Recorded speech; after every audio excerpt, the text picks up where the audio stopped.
Tony, it is going to be interesting because the in-tray for this new Prime Minister is pretty astounding. Probably one of the most difficult in-trays of any new Prime Minister for quite some time. What are the big challenges that Rishi Sunak now has to face?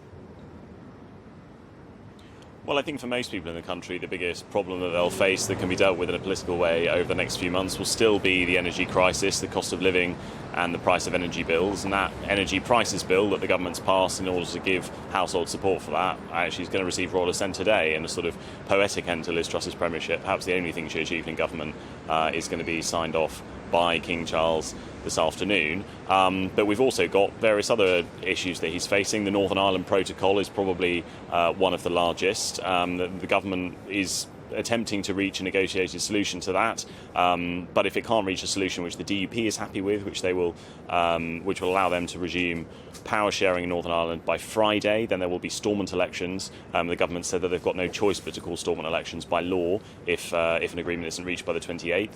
So it looks likely that that's going to happen based on the current negotiating position with the EU.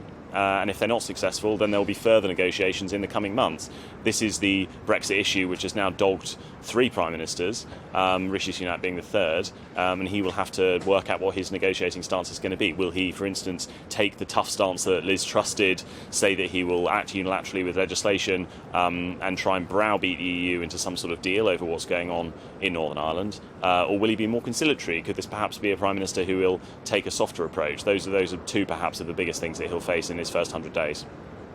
And we're expecting a cabinet reshuffle this afternoon, with perhaps some fresh faces in the cabinet and perhaps some pretty seismic departures. Let's run through just some of those now, because one of the big contentious things for some MPs has been Rishi Sunak's refusal up to now, at least to this point, to commit to a 3% spending target for defence. Does this equivocation mean that it's likely that Ben Wallace, the Defence Secretary, will be out the door this afternoon? Well, Ben Wallace and Jeremy Hunt are two of the people that most people in Westminster, I think, expect to keep their jobs. Ben Wallace deliberately stayed out of the leadership campaign, didn't endorse any candidate, and said the most important thing for him was getting on with his job supporting Ukraine in the war against Russia. So he's very obviously played his hand very early and is hoping that he'll hold on to that. But yeah, I mean, Liz Truss did make defence spending commitments that Rishi Sunak hasn't done.